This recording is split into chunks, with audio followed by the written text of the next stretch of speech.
పెద్దశంకరంపేట మండలంలో 10వ తరగతి పరీక్షల్లో 97% మంది విద్యార్థులు ఉత్తీర్ణత సాధించినట్లు పెద్దశంకరంపేట మండల విద్యాధికారి వెంకటేశం బుధవారం మధ్యాహ్నం 4 గంటలకు విడుదల చేసిన ప్రకటనలో తెలిపారు. 10వ తరగతి పరీక్షలో విద్యార్థులు పెద్దశంకరంపేట మండలం 97% ఉత్తీర్ణత సాధించినట్లు మండల విద్యాధికారి వెంకటేశం తెలిపారు. పెద్దశంకరంపేట మండల పరిధిలో చీలపల్లి, మూసాపేట్ జిల్లా పరిషత్ ఉన్నత పాఠశాల, కస్తూర్బా గాంధీ విద్యాలయ, మోడల్ స్కూల్ పాఠశాలలో 100% ఉత్తీర్ణత సాధించినట్లు తెలిపారు. మండలంలోని ప్రైవేట్ పాఠశాల, మంత్రి పాఠశాల, డాన్ బాస్కో, సాయి చైతన్య పాఠశాల విద్యార్థులు 100% ఉత్తీర్ణత సాధించినట్లు వివరించారు. కాగా మంత్రి పాఠశాలకు చెందిన B Lhasa 576, K Akshita 560, Rohan Sai 557 మార్కులు సాధించి మండల టాపర్లుగా నిలిచారని తెలిపారు. మండల మోడల్ స్కూల్ పాఠశాలకు చెందిన కె అనురాధ 554, బి హర్షిత 553, పేట జిల్లా పరిషత్ బాలికల ఉన్నత పాఠశాలకు చెందిన రాఘవి 550 మార్కులు సాధించినట్లు ఆయన వెల్లడించారు.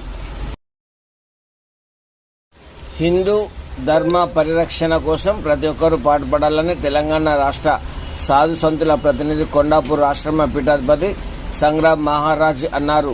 బుధవారం మధ్యాహ్నం 3 గంటలకు పెద్దశంకరంపేట విశ్వ హిందూ పరిషత్ ఆధ్వర్యంలో సామాజిక సమరసత అభియాన్ కార్యక్రమంలో భాగంగా తిరుమలాపూర్ ఆంజనేయ స్వామి దేవాలయం నుండి పట్టణం పూర్వ వీధుల గుండా స్వామీజీలతో పాటు విశ్వ హిందూ పరిషత్ కార్యకర్తలు శోభాయాత్ర నిర్వహించారు. అనంతరం భవానీ మాత మందిరంలో అన్ని కుల సంఘాల గ్రామ పెద్దలతో స్వామీజీలతో పాటు యువకులు సామూహిక సహపంక్తి భోజనం చేశారు.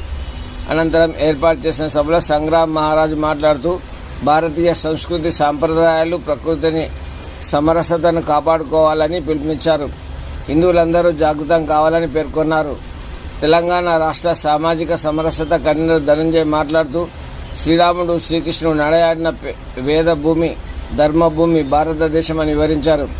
ప్రస్తుత పరిస్థితుల్లో హిందూ సమాజాన్ని జాగృతం చేయడంతో పాటు గడపలోనే కులం, గడప దాటితే హిందువులం అనే సామాజిక సమరసత భావాన్ని ప్రతి ఒక్కరిలో పెంపొందించాలన్నారు. ఈ కార్యక్రమంలో స్వామీజీలు శంకరస్వామి మహారాజ్, అంబికా శివయోగి మహారాజ్, విశ్వాత్మానంద గిరి మహారాజ్, శాంతానంద స్వామి మహారాజ్, విహెచ్పి ప్రఖండ అధ్యక్షులు కన్నయ్య గారు, శివశంకర్, బాధ్యులు సంతోష్ కుమార్, సురేష్, ప్రవీణ్, గ్రామ పెద్దలు, అధిక సంఖ్యలో యువత తదితరులు ఈ శోభాయాత్రలో పాల్గొన్నారు. శోభాయాత్ర అనంతరం భవానీ మందిరంలో సహపంక్తి భోజనం చేశారు.